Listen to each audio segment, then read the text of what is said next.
Welcome back to the Fourth Way Podcast. In this episode, I had the privilege of speaking with Phillip Mast. Now, you probably don't know the name Phillip Mast because he is just a regular guy like me. We connected over some episodes a little while ago and have had some phone conversations, and Phillip has really helped me to think through some of these aspects of simplicity. So I invited him to come and just kind of have a discussion with me and just lay that bare for you all to listen in on.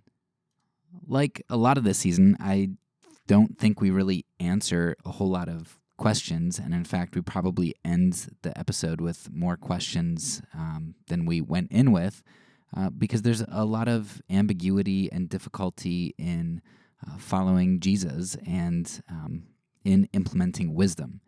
In fact, I just listened to the Bible Project, one of their podcast episodes where they're talking about mammon that somebody shared with me, and they talk exactly about this. You know, how there are these sayings that just seem so contradictory in Jesus.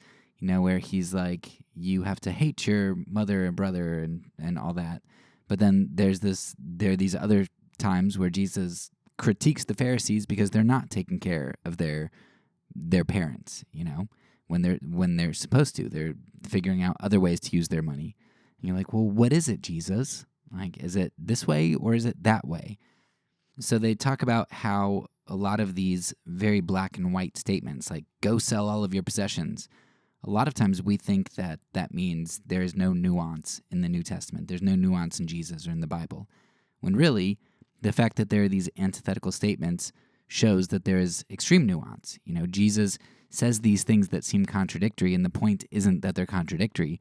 The point is that he is highlighting two ways, right?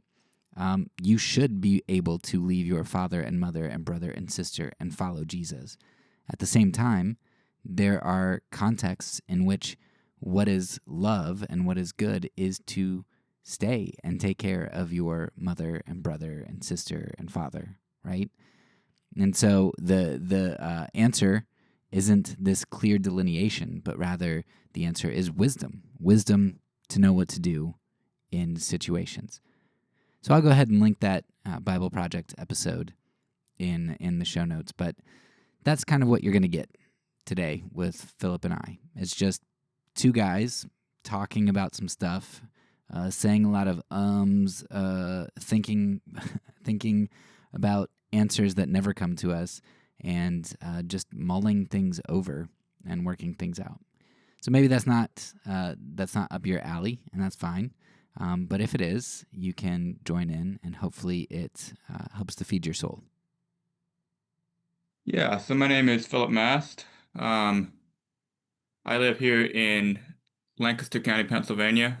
I'm a conservative Anabaptist. I'm sure many of your listeners will be familiar with us. Yeah, so I guess what brought you and I together is our shared interest in pacifism and nonviolence.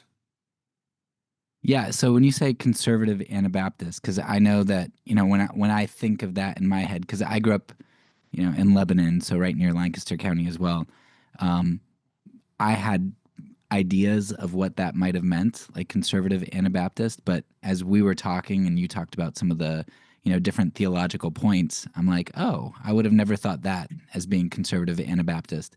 If you could have a like succinct definition or parameters of what it means to be a conservative Anabaptist, what does that look like?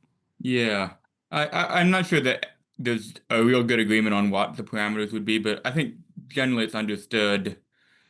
Okay, there are Anabaptists in pretty much every walk of life. There's mainline Protestant Anabaptists, there's kind of mainstream evangelical Anabaptists that have very little difference from Baptists. Um, and then there's, groups like the Amish and the Old Order Mennonites that are very different from society. Conservative Anabaptists, they're kind of in between those two. The I would say the two markers are, well, I think conservative Anabaptists would be it would include all the groups that practice the head covering, the women's head covering, and um, so yeah, those would all be conservative Anabaptists. But there's the conservative New Order, which is what I would be. The ones that drive cars, they don't drive horse and buggies. They use, some modern technology, obviously. Those would be conservative New Order Anabaptists. So that's a general rough definition uh, Yeah. of the parameters there. Yeah, it's hard to define just about anything because there are like I'm at the moment I go to a reformed like a Presbyterian church, and but there are reformed groups, reformed Presbyterians who wear head coverings. There are reformed Presbyterians who keep the Sabbath a lot more rigidly than other people. There are Universalist Presbyterian.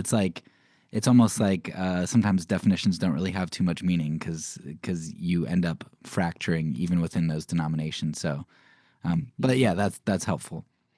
Um, okay, so you've been helping me as I try to think through, the idea of simplicity, and particularly, I think we've talked a bit about like what simplicity looks like in relation to economics. And growing up, um, I know I was around a lot of Mennonites. My grandma wore a head covering. She wasn't Mennonite, but like our church, the United Christian Church, was we had a lot of like maybe ex Mennonites or association with Mennonites and stuff.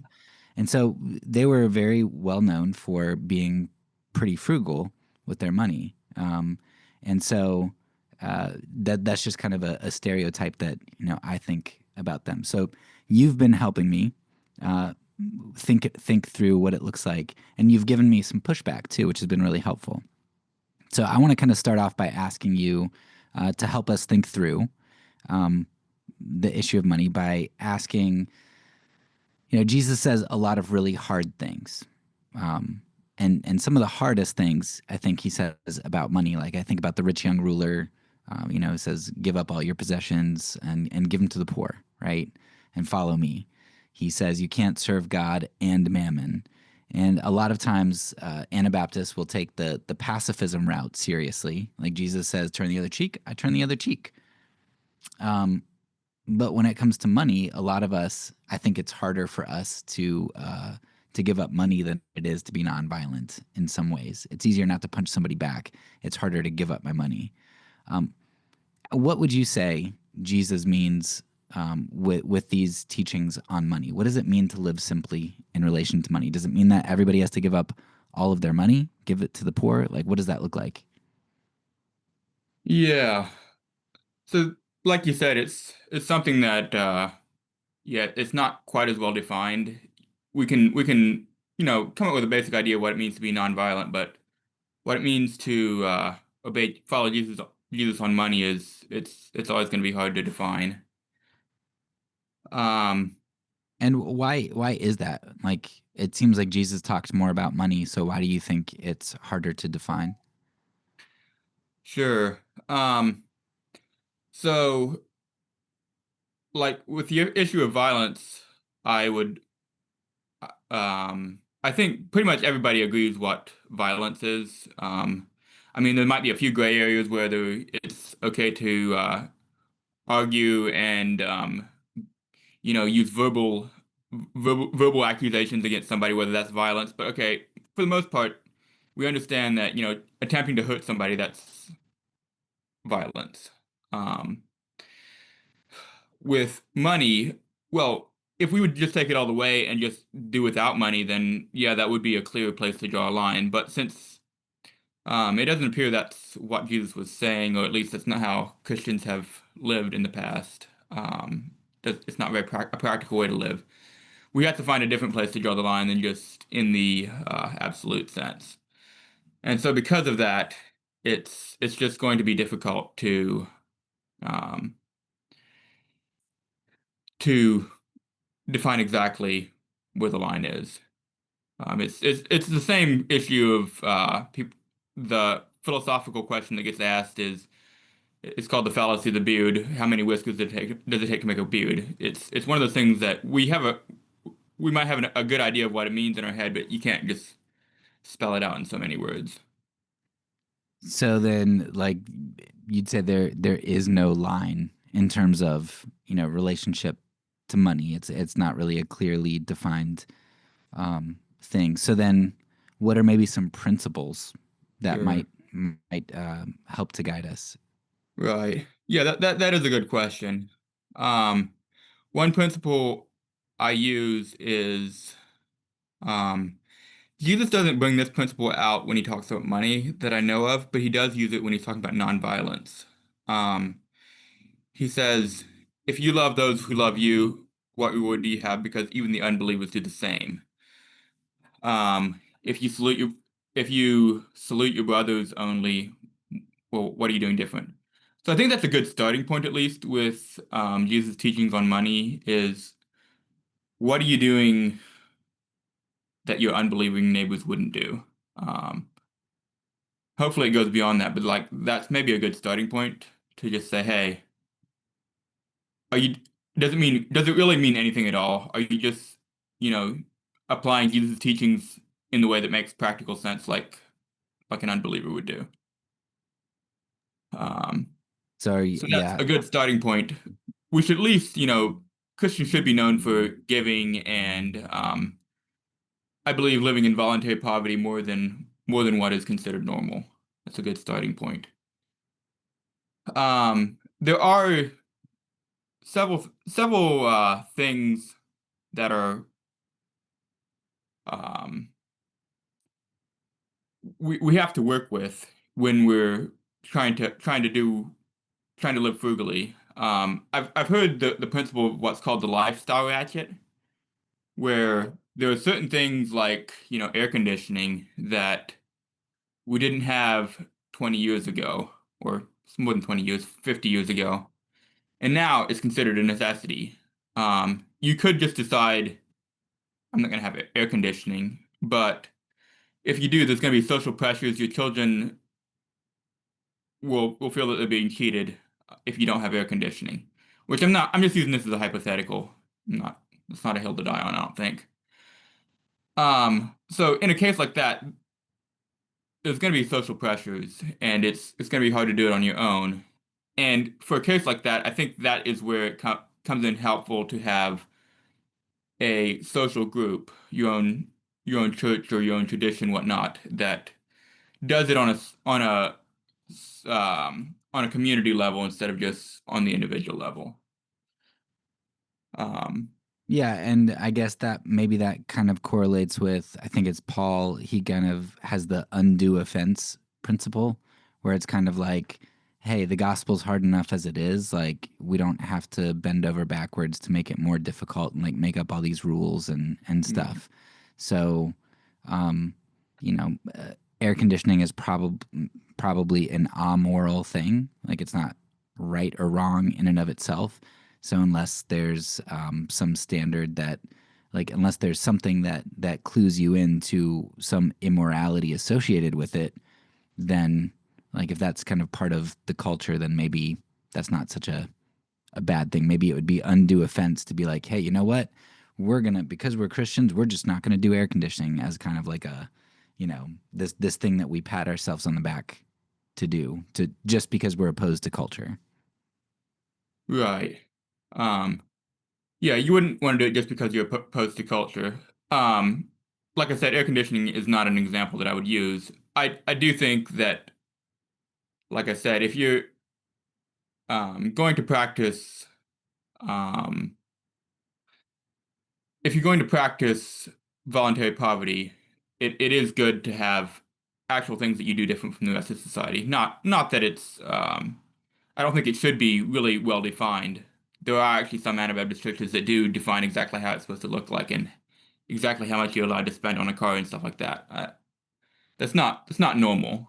It does Mm. happen sometimes, but in general, I think it can be helpful if you have a community that the values are that they want to live with less money so they can give more. So I think that is a good value. Yeah, and I guess I mean having a community not only helps you to be able to fit in and have a standard, but they can also hold you accountable, and they can also provide wisdom, because a lot of times it's hard to be objective making financial decisions because we can fool ourselves into thinking that we need something pretty easily.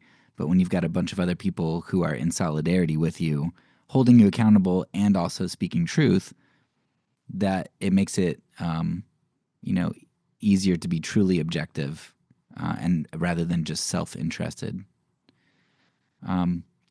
So, talking about, I don't know if they're technically Anabaptists, but the Hutterites is a group that comes to mind when I think about simple living. What do you think of groups like the Hutterites and maybe their more black and white sort of lines and the way that they live? Do you think that's something that's wise, unwise, or just or necessary, unnecessary, or just something that maybe is a good iteration of Christianity, but maybe not for everybody? Yeah, I think I would probably go with it. It's a good iteration of Christianity, but not for everybody. There's three groups that I would think of that just take the idea of sell all your possessions and give to the poor a little more radically. The first one would be it's called the Jim Roberts people, the Road Ministry. I'm not sure if you've ever heard of them. They're probably the most radical.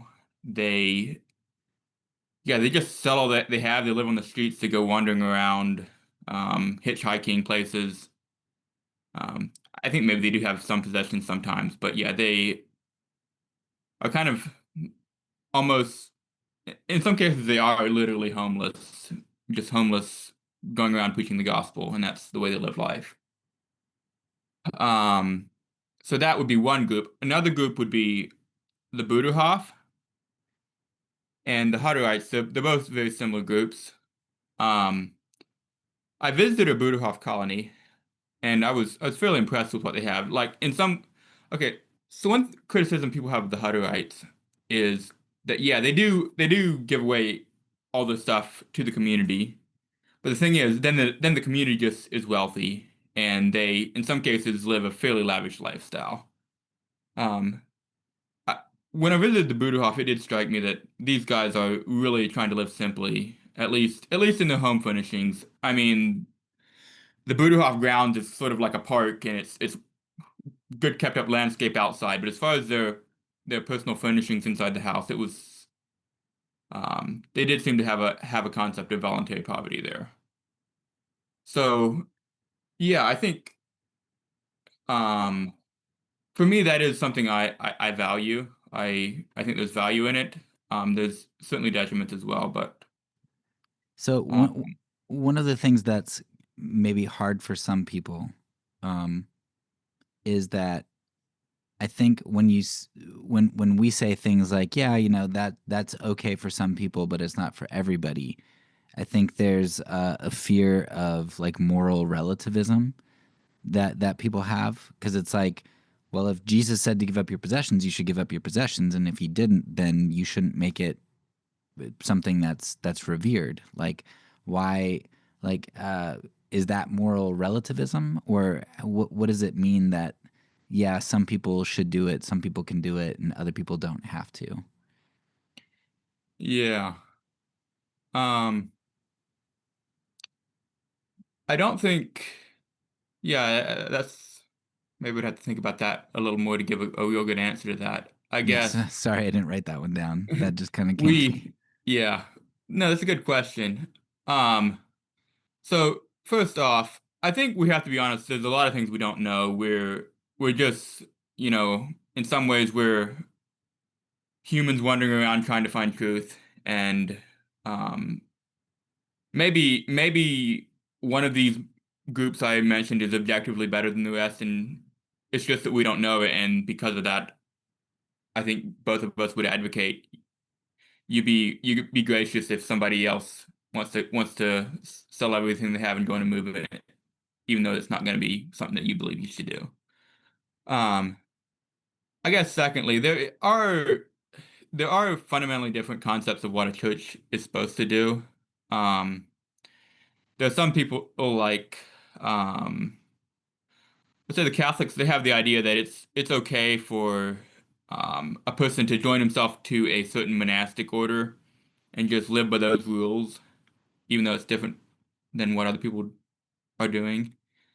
Um, the Anabaptists, I would say, they have a little bit of a different view where, um, yeah, they recognize that certain churches have expectations that really, um, they're not obviously derived from Scripture, but it's to how they choose to practice the Christ's teachings.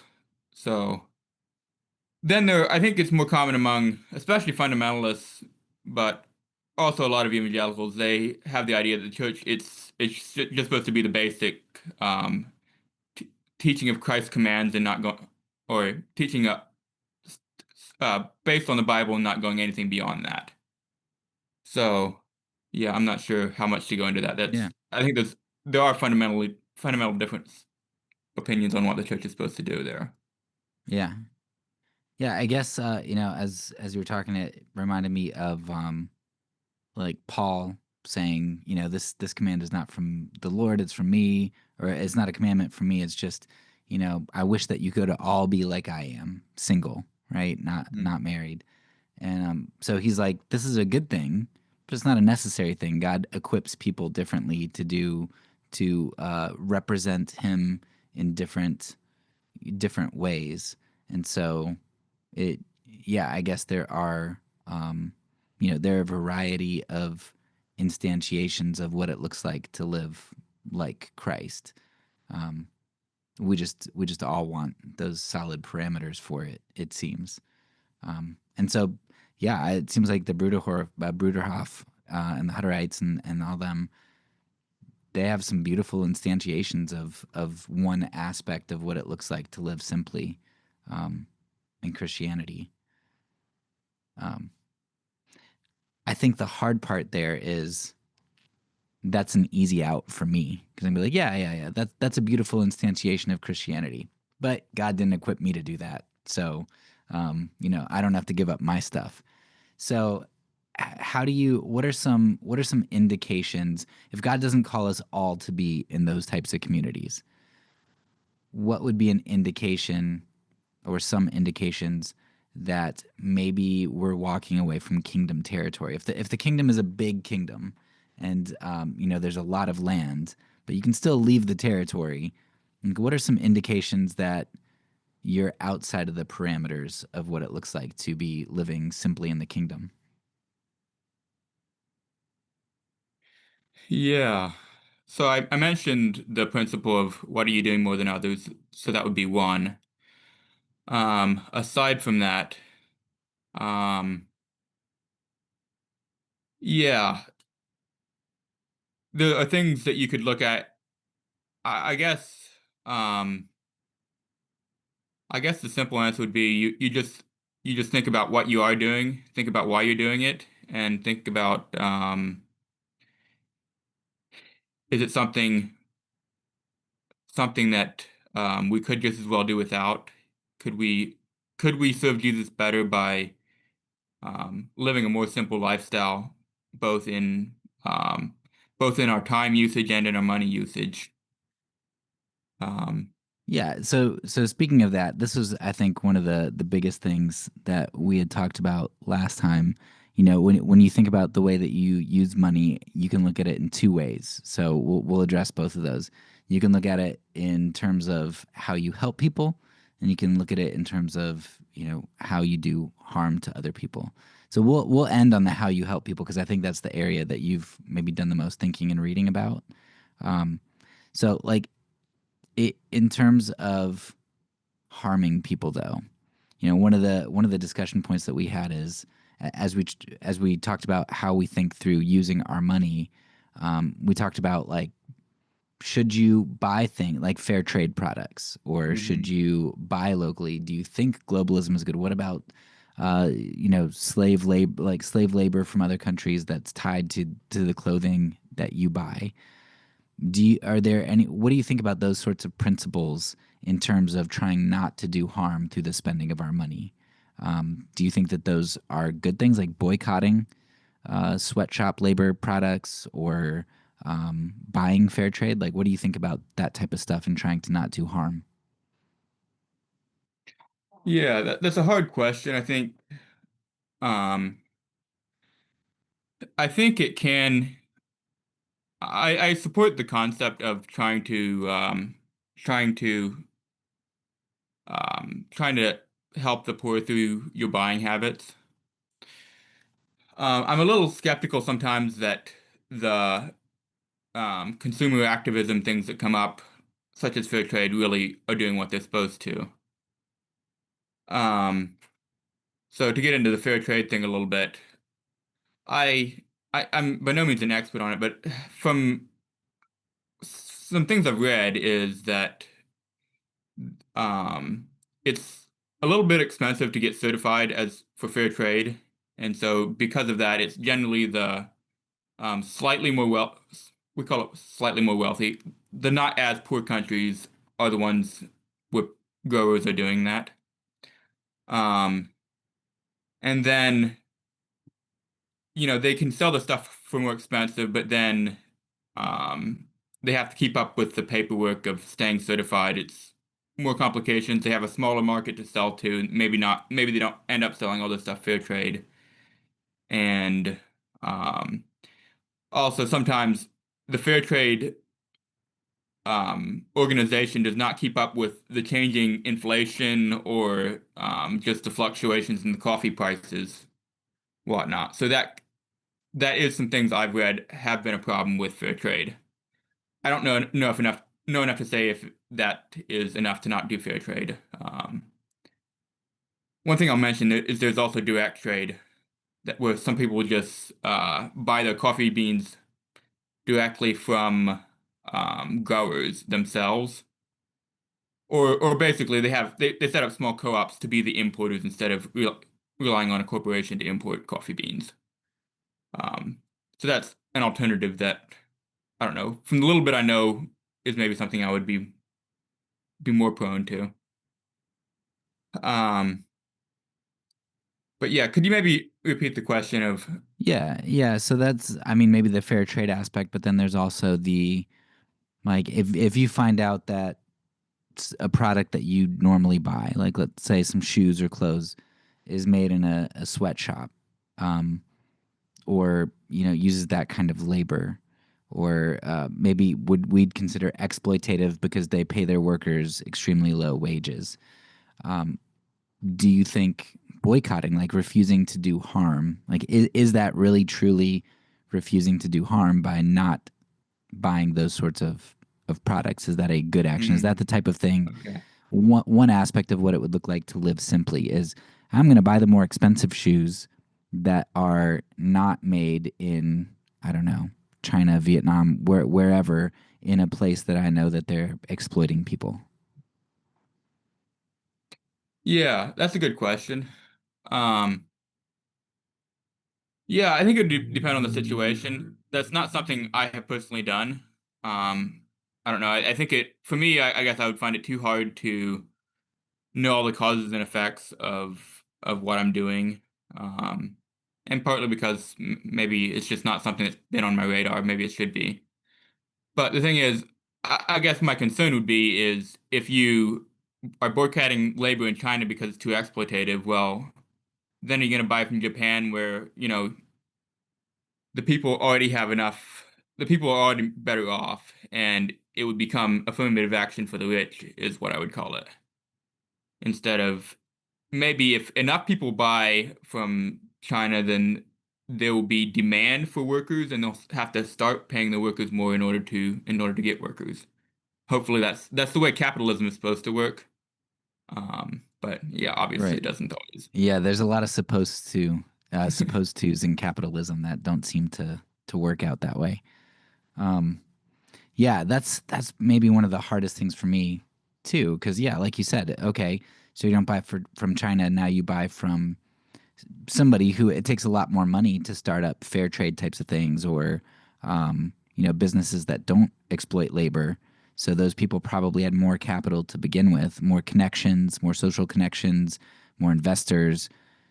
So now you're just going to support them, and now the people who uh, lose their jobs in sweatshops go back to the farming, the rural farming where they're susceptible to famines or whatever.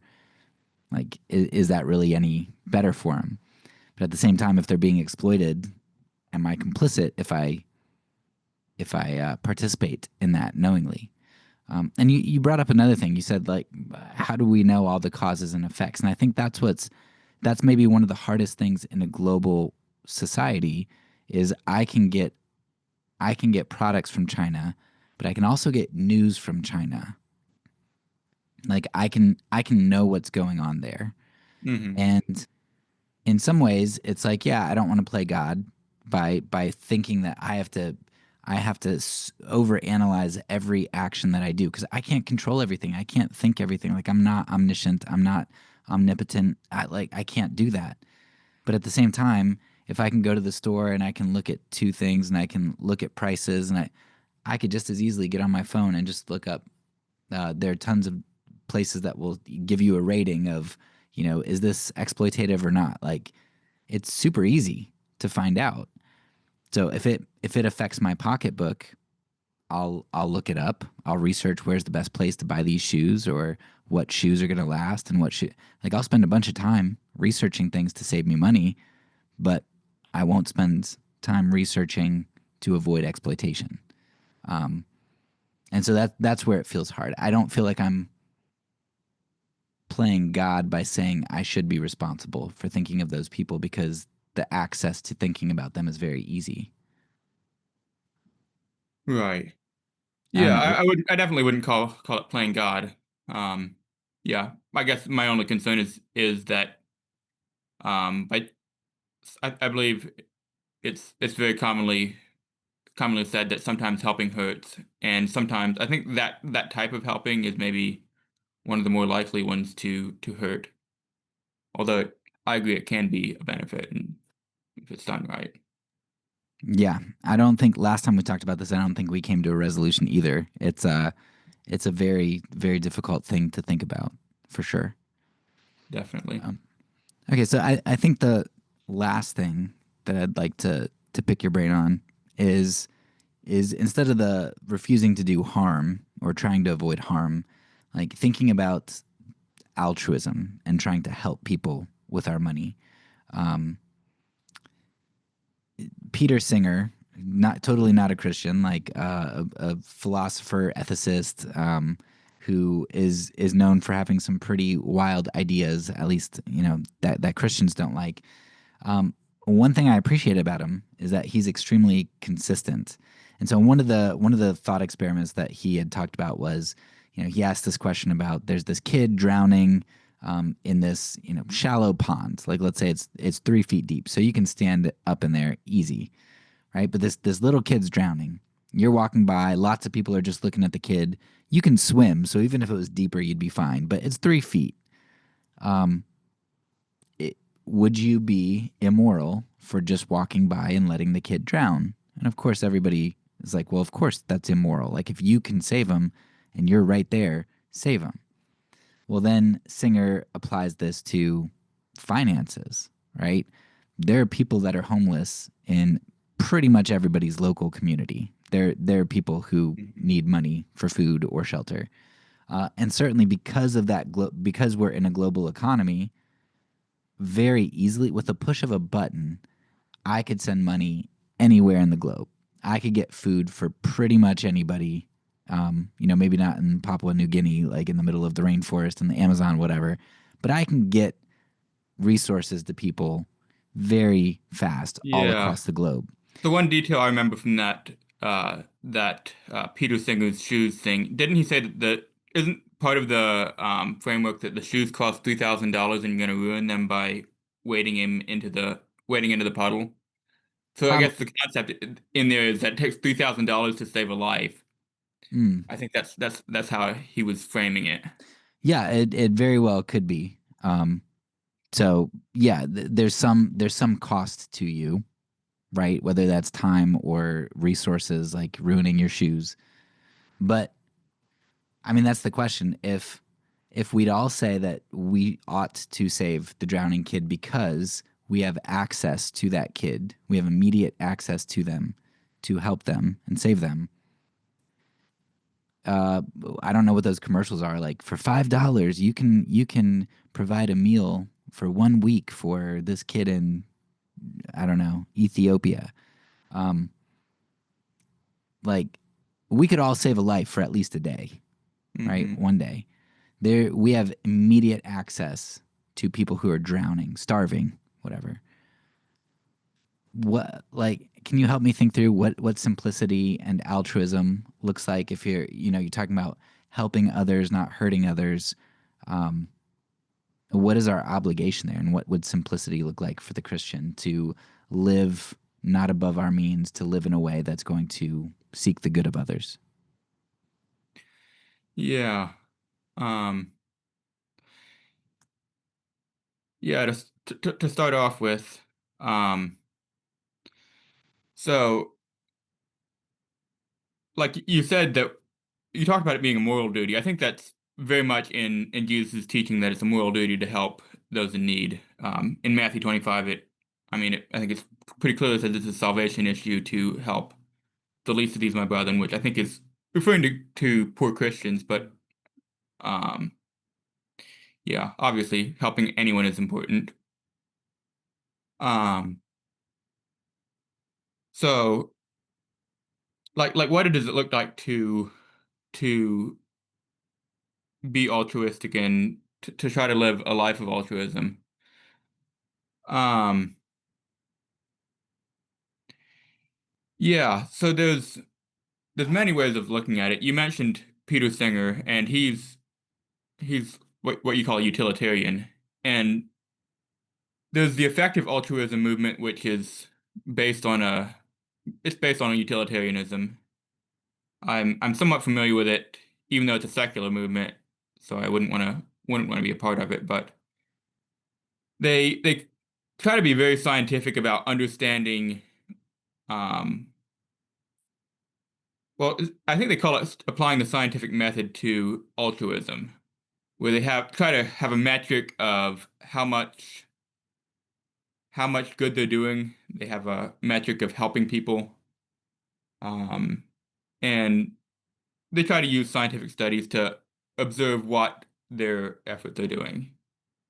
Um, I think that might be an extreme case of being being data oriented with your giving, but I think a lot of the critique of effective altruism is that it's supposed to be something that comes from the heart. You're just supposed to be a compassionate person, and if you see the kid drowning in the pool, well, obviously you'd have to be pretty hard-hearted to walk by. But to let the child die in the jungles of South Sudan, wherever, that's not so hard-hearted because, like, yeah, you might read about it in the news, but it's it's still it obviously is further removed because, um, yeah, you don't have an obvious channel to help them right away, and even if you do, you have so many things all around you that it becomes kind of noise instead of information. Um, but yeah, I guess I wouldn't take Peter Singer's view that, um, or I shouldn't say it his view, but kind of the spectrum that they go to is they do land on the side of saying that, yeah, you are responsible to help in the capacity that you can. I don't know that I would go that far, but I do believe that we have the opportunity, obviously, to help in various ways, and I do believe that definitely brings some responsibility. As far as how to do it,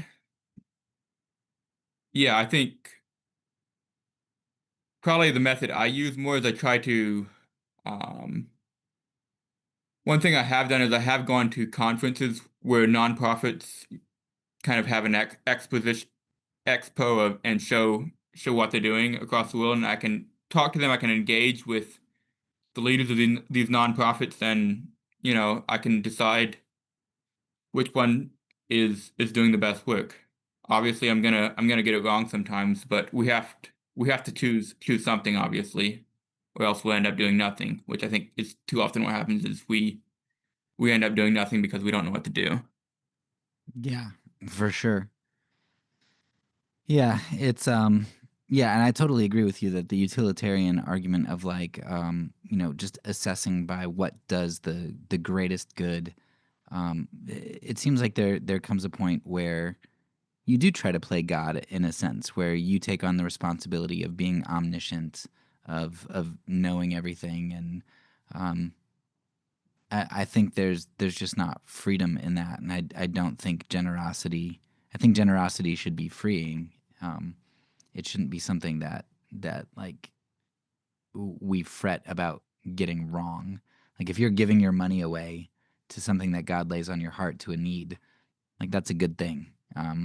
If it might not be the best organization, the organization over there might be more efficient, but yeah, I've thought of that in relation to.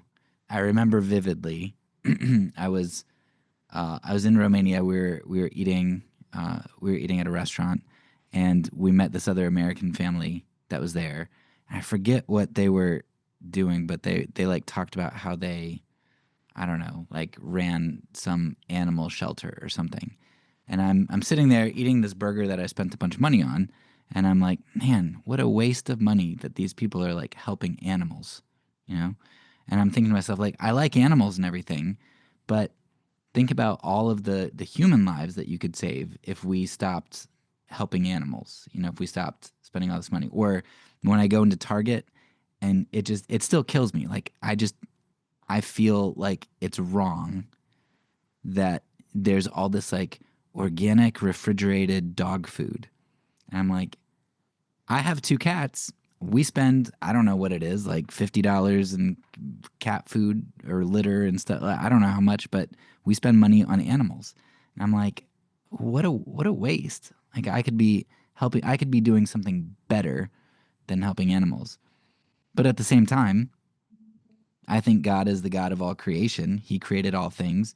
He loves his creation. He loves animals. If there's an animal injured on the side of the road, don't I think it's a good thing that there's somebody who takes care of God's good creation and tries to heal animals and stuff?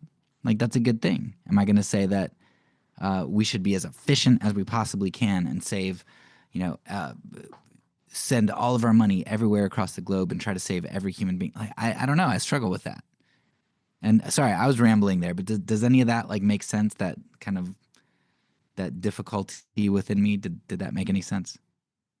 Yeah, I get the difficulty. Yeah, I feel very much the same thing of there's endless complications that we have in today's world. We just have to um, do the best we can at developing a framework of how to work with it. Yeah, and I feel like we talked a lot about trying to develop a framework, and we still have no idea. We still have no idea. Just kind of love justice and love mercy, and try to walk humbly and live as best you can as God guides you. That just doesn't. I think that's true. It just feels like I want an answer. Like give me a formula.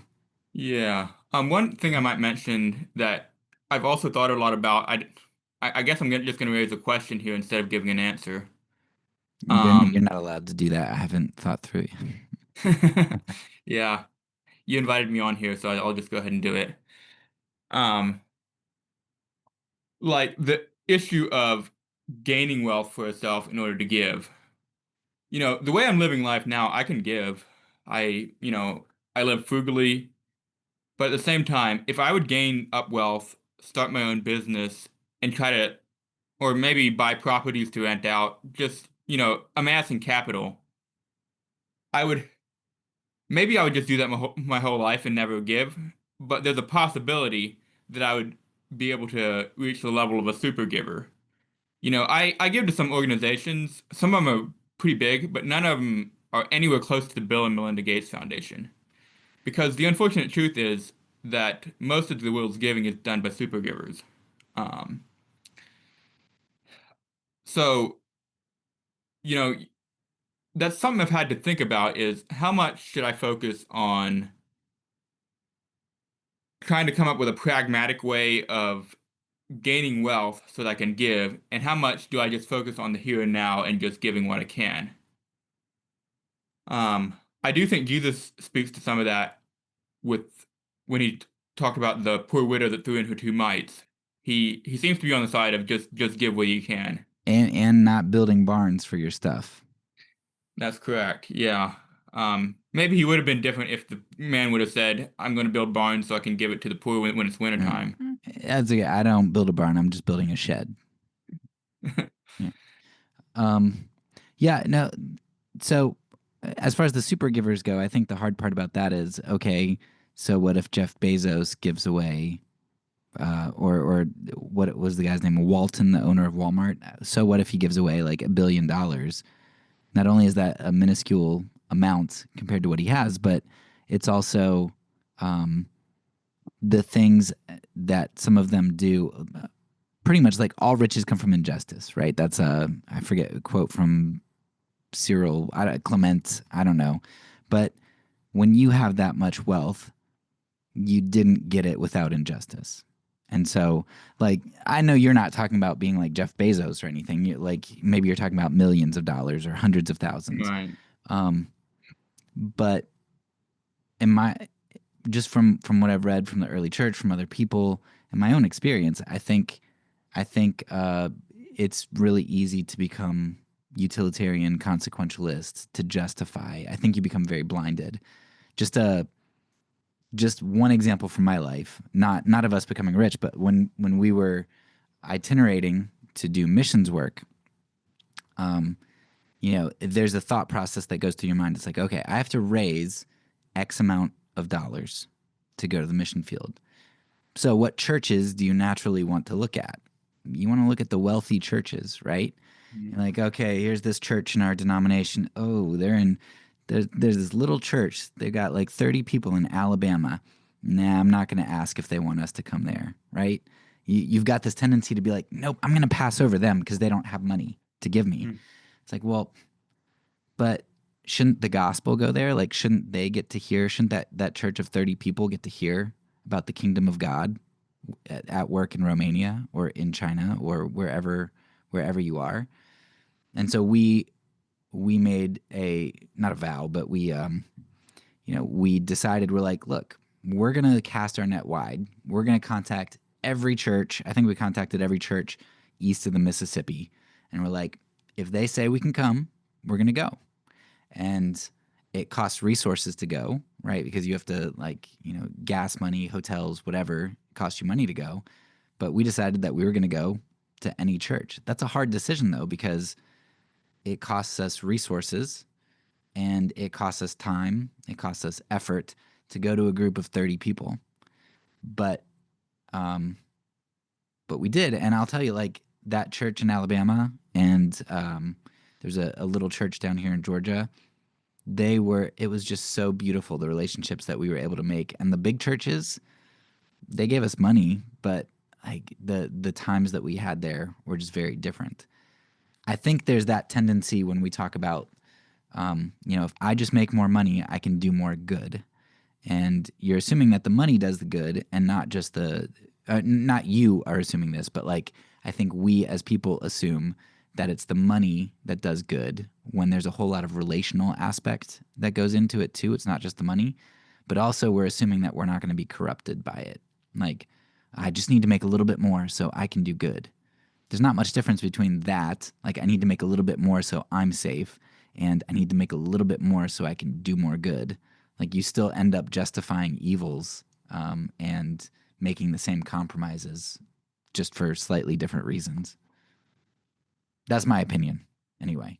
Yeah, I think that's a good um good take on it. Sometimes I wonder when I think that maybe I'm just being lazy because for me it is easier just to be a day laborer and make a ordinary wage instead of taking risk and but yeah, overall I do think it's also consistent with what the New Testament teaches that going after wealth, even if you are doing it for a good cause, it's just not something the New Testament would promote.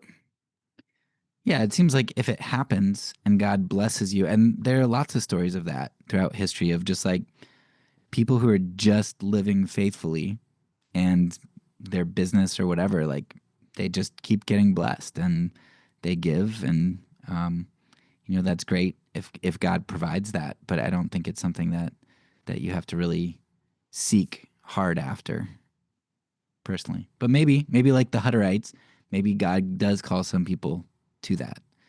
There's with Ananias and Sapphira, they were like, Peter was like, hey, you could have kept your stuff, right? It's your stuff. Like, you could keep it. But it's when you have these false pretenses and everything that you go along, that you create in order to make yourself look good or feel good. All right. Well, thank you. I think those are all the questions I have for you, and you got to ask me a question. So, do you have any other questions or any things that that you'd like to just add or say in regard to the discussion? No, I think that's everything. Thanks a lot for having me. Yeah, I appreciate all the ways that you've helped me to think through this. So, thanks for doing this, taking time out of your day. Yep, you're welcome. Thank you. That's all for now. So peace, and because I'm a pacifist, when I say it, I mean it.